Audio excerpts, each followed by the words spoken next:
आज आपण भारतीय अर्थव्यवस्थेमध्ये आंतरराष्ट्रीय अर्थशास्त्र या संदर्भामध्ये चर्चा करणार आहोत. तर भारतातील विदेशी भांडवल प्रकार आणि गरज हा टॉपिक नंबर 1 सेमिस्टर 6चा जो घटक आहे या संदर्भामध्ये आपण चर्चा करणार आहोत. विकसनशील देशांत अल्प उत्पन्न पातळीला कायम तोंड द्यावं लागतं आणि साहजिकच भांडवल संचय हा अत्यंत कमी असल्यामुळं भांडवलाच्या दुर्मिळतेमुळं या देशांना औद्योगिक विकास व आर्थिक विकास शक्य होत नाही. अर्थशास्त्रज्ञ के केअर्नॉन्सच्या मते विकास विकत घेणे हे स्वस्त नसतं. यासाठी विदेशी भांडवलाची व्यवस्था पुरेशी पायाभूत सुविधांची निर्मिती करण्यासाठी गरजेची असते, पण ते अत्यंत काळजीपूर्वक गुंतवणूक आवश्यक असल्यामुळं भारतासारख्या विकसनशील देशांना विदेशी भांडवलाची अत्यंत गरज असल्याचं प्राध्यापक रॅग्नर नर्क्स यांच्या मते विकसनशील देशातील दारिद्र्याचं दुष्टचक्र तोडण्याचा परदेशी भांडवल हा एक मार्ग असल्याचं पाहावयास मिळतं. जे विदेशी भांडवलाचा जर अर्थ पाहिला तर ह्या विदेशी भांडवलामध्ये परदेशी भांडवल याचा अर्थ साधारणतः देशात गुंतवणुकीच्या उद्देशानं देशाच्या भौगोलिक सीमारेषेबाहेर देशातून येणारे भांडवल होय. म्हणजे भारतामध्ये इंग्लंडमधून भांडवल येणं किंवा भांडवल सार्वजनिक व खाजगी क्षेत्रातून येणं हे भांडवल सरकार किंवा विदेशी व्यक्ती अगर संस्थेतील गुंतागुंतीतून अलीकडे अनेक आंतरराष्ट्रीय वित्तीय संस्था स्थापन झाल्याचं आपणास पाहावयास मिळतं.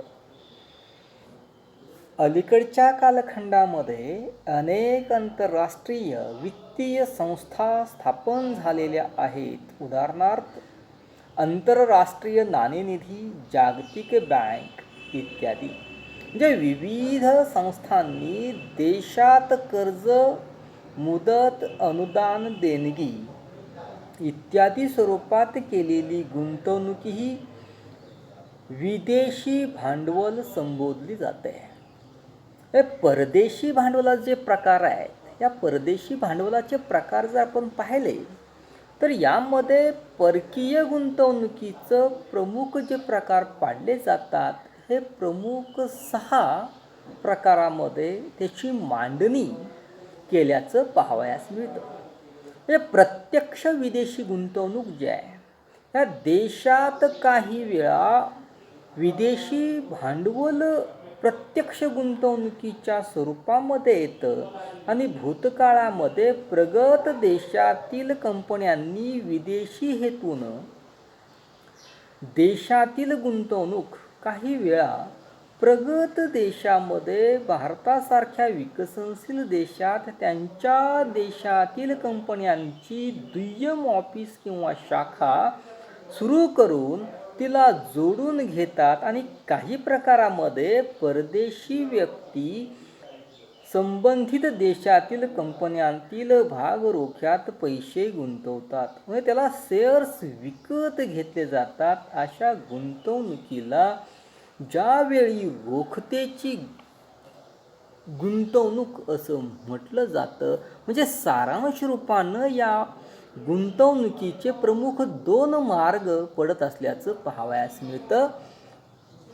एक, देशात प्रगत देशांनी शाखा काढून केलेली गुंतवणूक आणि दुसरा म्हणजे संबंधित देशातील उद्योगांच्या शेअर्समध्ये पैसे गुंतवून केलेली गुंतवणूक. आणि आता विदेशी संयुक्त गुंतवणूक जी आहे, ह्या विदेशी संयुक्त गुंतवणुकीमध्ये अलीकडे काही वर्षात विदेशी आणि देशी भांडवलाची संयुक्त भागीदारीची गुंतवणूक वाढत असून भारतात अशा प्रकारच्या विदेशी भांडवलाच्या आयातीला प्राधान्य देण्यात येत असून या पद्धतीचे 3 प्रकार केले जातात.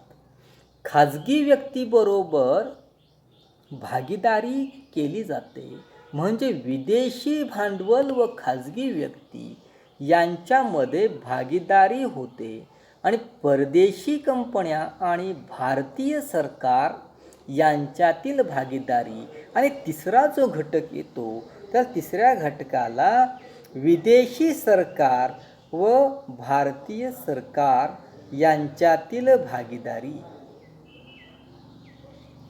या प्रमुख 3 घटकांनी ओळखलं जातं. आंतर सरकारी कर्जे जे आहेत, या आंतर सरकारी कर्जांमध्ये दुसऱ्या महायुद्धानंतर प्रत्यक्ष अंतर्गत सरकारी कर्जे व मदत देण्याची प्रवृत्ती वाढली. आणि मार्शलच्या मते याचं चांगलं उदाहरण दुसऱ्या महायुद्धामध्ये युरोप राष्ट्र बेचिराग झाली आणि त्यांच्या अर्थव्यवस्थेची पुनर्रचना करण्यासाठी मार्शल समितीनं सुचवलेल्या या देशांना अमेरिकेनं प्रचंड मदत केली. त्याची पुनर्रचना होऊन पूर्वीप्रमाणे ती राष्ट्र प्रगत बनली. त्यानुसार जगातील प्रगत देश कमी विकसित देशाला सरकारांना मदत व कर्ज पुरवठा करतात. आता आंतरराष्ट्रीय संस्थांकडील जी कर्जे आहेत, या आंतरराष्ट्रीय संस्थेकडील कर्जांमध्ये प्रामुख्यानं दुसऱ्या महायुद्धानंतर 1946 नंतर अनेक आर्थिक सहकार्यांसाठी आंतरराष्ट्रीय संस्था निर्माण झाल्या आणि आंतरराष्ट्रीय चलन निधी, पुनर्रचना आणि विकासासाठी आंतरराष्ट्रीय बँक व तिच्या संलग्न संस्था म्हणजे आंतरराष्ट्रीय वित्तीय महामंडळं आणि आंतरराष्ट्रीय विकास संघटना, आशियाई विकास बँक, भारत मदत संघ इत्यादी अलीकडच्या कालखंडामध्ये या संस्थांकडून भारताला मोठ्या प्रमाणावर मदत दिल्याचं पाहावयास मिळतं. बहिर्गत कर्जांमध्ये आंतरराष्ट्रीय भांडवल बाजारातून घेतलेल्या कर्जांना बाह्य कर्ज असं म्हटलं जातं किंवा यामध्ये ह्या कर्जामध्ये विविध देशातील निर्यात एजन्सीकडून घेतली जाणारी जी कर्जे आहेत, उदाहरणार्थ अमेरिका निर्यात बँक, जपान निर्यात बँक, इंग्लंड बँक इत्यादी भांडवल बाजारातून भारतानं विशेषतः प्रमाणात व्यापारी कर्जे प्राप्त केली आहेत. त्याला अनिवासी भारतीयांकडून ठेवीच्या रूपात विदेशी चलन मिळविले जातं. आता या अनिवासी देशांना आणखी काही स्वरूपामध्ये या प्रकारात विदेशी मदत दिली जाते, म्हणजे अन्नधान्याच्या स्वरूपामध्ये असेल, प्रत्यक्ष शेतमालाचा पुरवठा केला जात असेल किंवा अर्थव्यवस्थेतील तात्पुरत्या टंचाईवर मात करण्यासाठी औद्योगिक कच्च्या मालाचा पुरवठा केला जातो. आणि काही वेळा विदेशी देश तंत्रज्ञानाच्या स्वरूपामध्ये अशी मदत करतात व सल्लाही त्याला दिला जातो. आता विदेशी भांडवलाची जी गरज आहे, यामध्ये विकसनशील देशांना वेगवेगळ्या आर्थिक विकासाची गरज असल्याचं पाहावयास मिळतं आणि त्यासाठी त्यांना यंत्रसामग्री, तांत्रिक ज्ञान असेल, यंत्राचे सुटे भाग, प्रसंगी कच्चा माल आयात करावा लागतो आणि या आयातीचं देणं देण्यासाठी निर्यात वाढविली जाते आणि सरकारनं धाडसी निर्णय घेऊन देशांतर्गत उपयोग कमी करून निर्यात वाढवली पाहिजे. अर्थात यापेक्षा दुसरा मार्ग महत्त्वाचा असतो. म्हणजे जगातील अनेक विकसनशील देश या मार्गाचा अवलंब करताना आपणास आढळतात. तो म्हणजे विविध मार्गांनी परकीय भांडवल प्राप्त करणं आणि आर्थिक वाढ आणि औद्योगिकरणासाठी परदेशी भांडवलाचा हिस्सा अत्यंत महत्त्वाचा असल्यामुळं सध्या विशेषतः विकसनशील देशांना परदेशी भांडवलाची अत्यंत गरज असल्यामुळं विदेशी भांडवलाच्या आवश्यकतेच्या संदर्भामध्ये अनुकूल मुद्दे मांडण्यासाठी काही घटकांचा आपणास अभ्यास करणं सोयीस्कर ठरतं. त्यातला पहिला जो घटक आहे अपुरे अंतर्गत भांडवल. हे सर्वसामान्यतः सर्व विकसनशील देशांमध्ये भांडवलाची जी दुर्मिळता असते, ही दुर्मिळता मुळात गरिबी असल्याचं पाहावयास मिळतं. म्हणजे अल्प उत्पन्नाचं बचत वाढत नसल्यामुळं भांडवल निर्मिती अत्यंत अल्प असते. तेव्हा देशाच्या आर्थिक विकासासाठी भांडवलाची गरज देशांतर्गत भांडवल पूर्ण करू शकत नाही आणि यासाठी विदेशी भांडवलाची आवश्यकता भासते. तसंच या देशात वाढत्या लोकसंख्येनं उपभोग्य वस्तूंची मागणी वाढत असते. म्हणजे साहजिकच बचत व गुंतवणुकीची विदेशांतर्गत पातळी अत्यंत कमी असल्यामुळं तेथे देशातील अर्थव्यवस्थेच्या विकासाला चालना देण्यासाठी बचत आणि गुंतवणूक यामधील फरक भरून काढण्यासाठी परकीय भांडवलाची गरज भासत असल्याचं आपणास आढळतं. प्रारंभिक धोका स्वीकारणे. बहुसंख्य अविकसित देशांमध्ये मोठ्या प्रमाणात साहसी व खाजगी उद्योजकांची दुर्मिळता असल्यामुळं अनुभव आणि उपक्रमशीलता यांच्या अभावामुळं देशांतर्गत भाववाढ विदेशी उत्पादनात गुंतवले जात नाही आणि विदेशी भांडवलानं देशी भांडवलाला गुंतवणुकीचा मार्ग दाखवला जात असल्यामुळं औद्योगिकरणाच्या कार्यक्रमातील सर्व अडथळे दूर केले जातात आणि प्रारंभिक कालखंडामध्ये गुंतवणुकीचे धोके अनुभवाने विदेशी भांडवल योग्य प्रकारे स्वीकार करून ज्यायोगे औद्योगिकरणाच्या प्रक्रियेला वेगाने मार्ग उपलब्ध होतो. म्हणजे विदेशी भांडवलाच्या गुंतवणुकीच्या पुढाकारानं एकदा औद्योगिकरणाचा उपक्रम सुरू झाल्यास देशांतर्गत भांडवल औद्योगिकरण पुढे येतं आणि अशा देशातील अधिकाधिक लोक औद्योगिक क्षेत्रात येतात. म्हणजे सारांश रूपानं आपल्याला असं म्हणता येईल, विदेशी भांडवलानं प्राथमिक धोका पत्करून विकसनशील देशामध्ये उपक्रमशीलता निर्माण करण्यासाठी त्याची गरज असल्याचं जाणीव करून देणं म्हणजे परकीय भांडवलानं परदेशी भांडवलदारांचं अनुकरण करणारा कारखानदार वर्ग देशात निर्माण होतो. म्हणजे देशात उपक्रमशीलता वर्ग निर्माण झाला की त्या देशाचा विकास वेगाने होण्यास सुरुवात होते. आर्थिक विकासाची गती वाढविणे. म्हणजे विकसनशील देशातील आर्थिक विकासाची गती वाढविण्यासाठी विदेशी भांडवलाची गरज महत्त्वाची ठरते. म्हणजे विदेशी भांडवलामध्ये आय व्यय हे जे दोन घटक आहेत. बचत थोडक्या प्रमाणामध्ये असते आणि देशात आर्थिक विकासाचं उच्चाटन पातळी गाठल्यानंतर पुढे येते. यामध्ये सुरुवातीला आर्थिक विकासाला गती देण्याचं कार्य विदेशी भांडवलानं करणं गरजेचं असतं. म्हणजे सारांश रूपानं प्रथमतः आर्थिक विकासाची गती वाढवण्यासाठी विकसनशील देशांना विदेशी भांडवलाची गरज भासते. देशांतर्गत बचतीला प्रेरणा देणं म्हणजे आर्थिक विकासासाठी ज्यावेळी आवश्यक असणाऱ्या संकल्पना मोठ्या प्रमाणात पतपुरवठा करण्यासाठी देशांतर्गत बचत गतिक्षमता करणं कठीण असतं.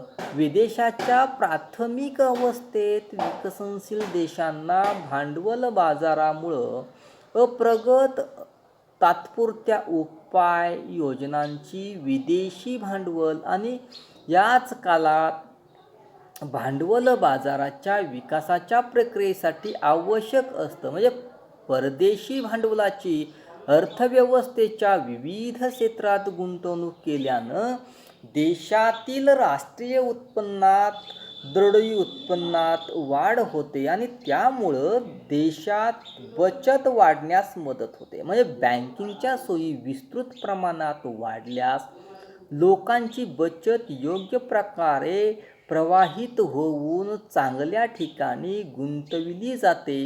म्हणजे सारांश विदेशी भांडवलाच्या गुंतवणुकीनं देशांतर्गत बचतीला प्रोत्साहन मिळतं.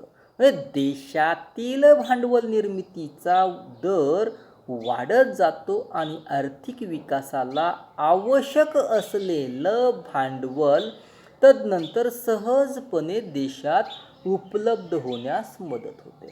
हे तांत्रिक ज्ञानाची आयात करणं म्हणजे विदेशी भांडवल स्वतःबरोबर अनेक दुर्मिळ उत्पादक घटक घेऊन तांत्रिक ज्ञान, व्यावसायिक अनुभव आणि ज्ञान इत्यादी बाबत आर्थिक विकासासाठी अत्यावश्यक असणाऱ्या ज्या गोष्टी आहेत, हे अविकसित देशात सामान्यतः तांत्रिक मागासलेपणा असतो आणि त्यामुळं कामगारांची कार्यक्षमता अल्प असते, अल्प उत्पादन खर्च अधिक असतो आणि उत्पादन पातळी अल्प असल्यामुळं अशा वेळी विदेशी भांडवल हे तांत्रिक मागासलेपणा दूर करून परदेशी भांडवलाबरोबर असे तांत्रिक ज्ञान विकसनशील देशात येतं.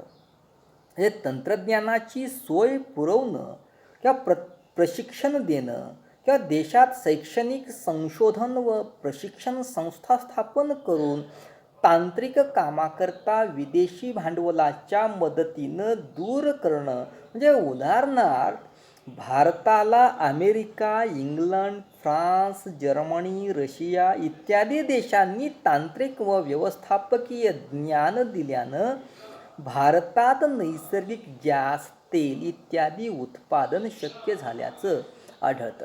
म्हणजे सारांशानं आपल्याला असं म्हणता येईल की विदेशी भांडवलानं तांत्रिक ज्ञानाची आयात शक्य होते आणि विकसनशील देशांना अद्ययावत तंत्रज्ञान, आधुनिक तंत्रविद्या, नवीन उत्पादने, प्रगत उत्पादन आणि व्यवस्थापकीय क्षमता इत्यादी प्राप्त होतात.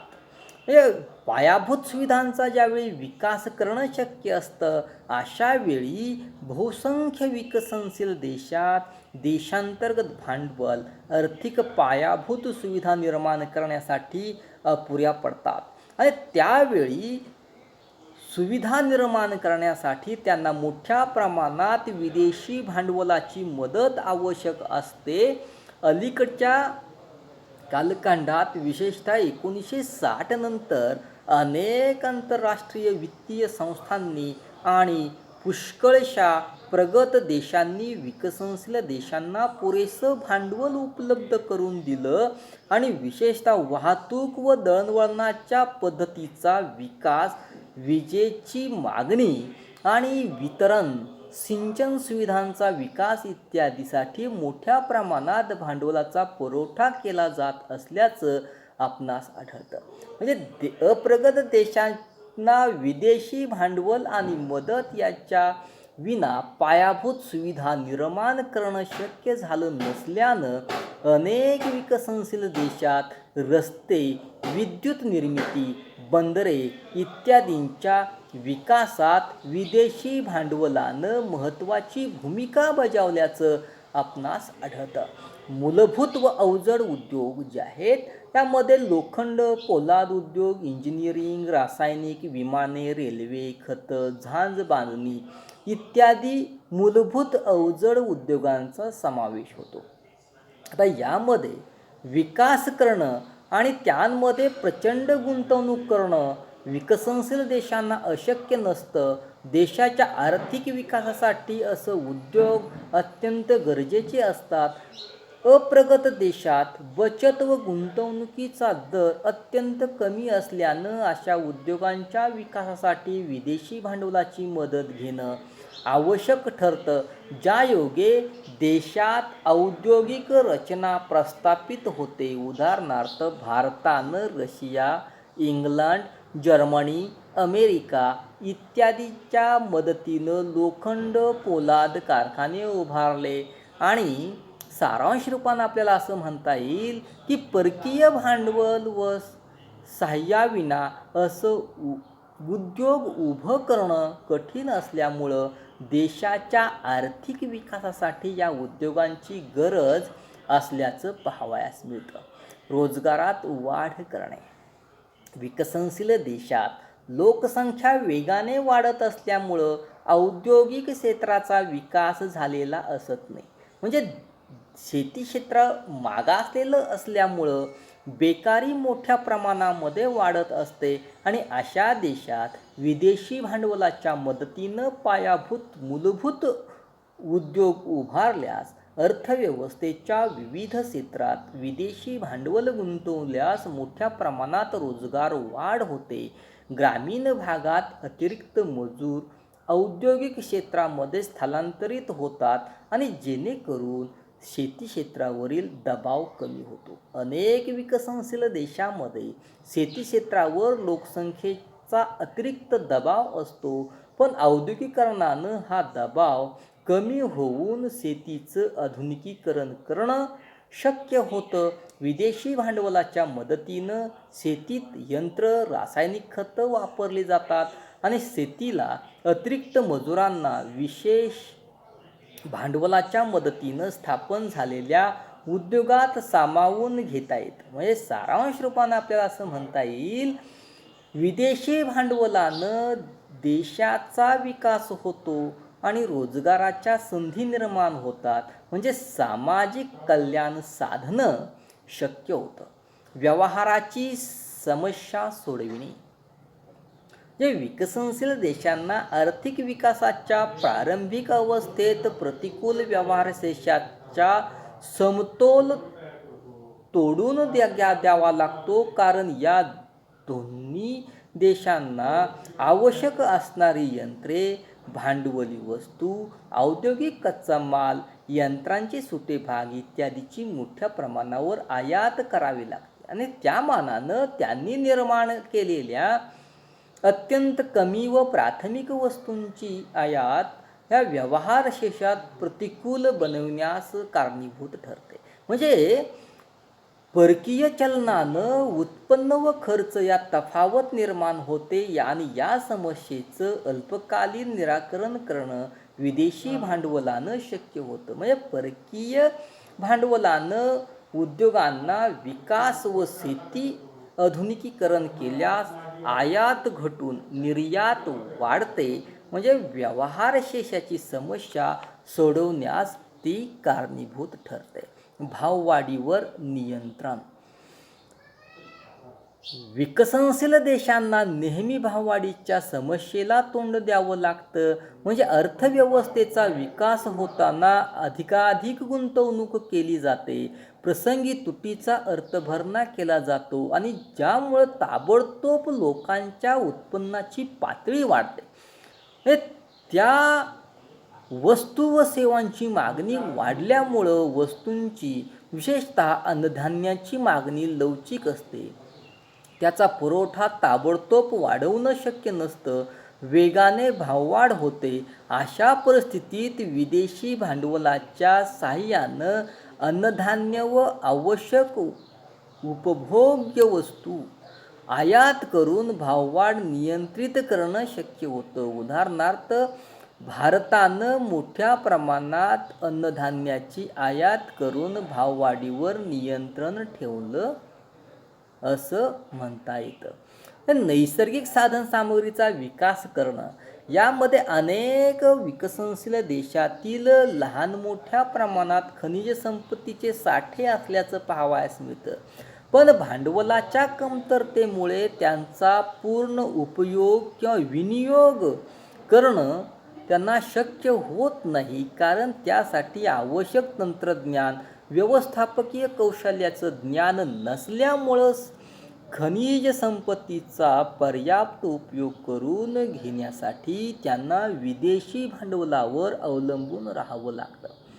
देशाचा आर्थिक विकास वेगानं करण्यासाठी प्रत्येक क्षेत्रात मोठ्या प्रमाणात भांडवल गुंतवणूक करावी लागते. त्यासाठी परकीय भांडवल आवश्यक असतं आणि त्याविना देशातील नैसर्गिक साधनसामग्रीचा पर्याप्त वापर करून घेणं शक्य असत नाही. इतर कारणांमध्ये भूकंप, दुष्काळ इत्यादी नैसर्गिक आपत्तीच्या काळात देशाला विदेशी भांडवलाची मदत घ्यावी लागते. विनाकारण करणं म्हणजे विदेशी भांडवलाच्या महत्तम उपयोगानं देशाच्या राष्ट्रीय उत्पन्नात वाढ करता येते आणि त्यामुळं नागरिकांच्या दरडोई उत्पन्नामध्ये वाढ होते. अल्प भांडवल निर्मितीच्या कारणानं अविकसित देशांना आर्थिक नियोजन अडथळे निर्माण होतात आणि विदेशी भांडवलाच्या वापरानं नियोजनाची अंमलबजावणी यशस्वी करता येते.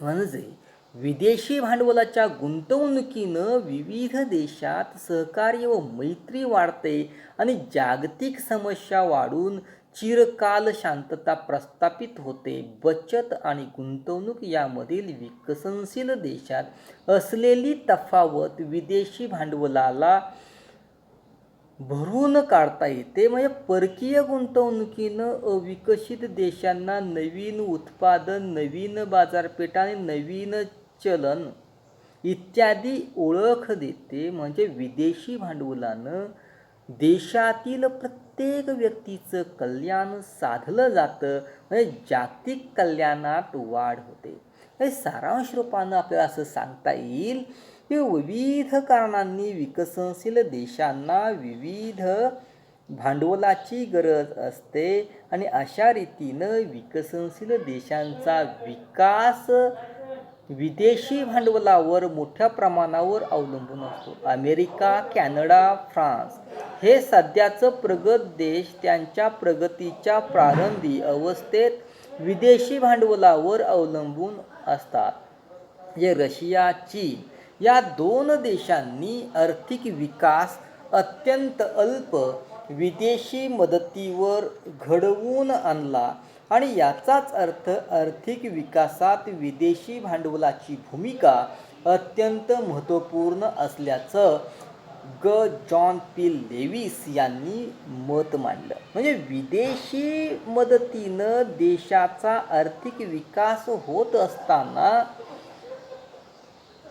त्याचं सत्य नाकारता येत नाही. म्हणजे मदत देणारा व मदत घेणारा या दोन देशात संबंध निर्माण करणं प्राध्यापक ए. के. केअर्नॉसच्या प्रतिपादनानुसार विदेशी भांडवलाच्या तरतुदीनं अधिक पुरेसा पाया सोयी निर्माण करता येतात आणि त्यामुळं वेगवान विकास साधता येतो. अर्थात त्यासाठी मोठ्या गुंतवणूक संधी असाव्या लागतात. मात्र अशी गुंतवणूक करताना प्रगत राष्ट्रे अप्रगत देशावर अनेक अटी लादतात आणि स्वाभिमान गहाण ठेवून ते कार्य करत असल्यामुळं योग्य दक्षता घेऊन विदेशी भांडवल जे आहे ह्या विदेशी भांडवलाच्या आर्थिक विकासाला गती प्राप्त करण्याच्या दृष्टिकोनातून विशेष मदत झाल्याचं पाहावयास मिळतं. धन्यवाद.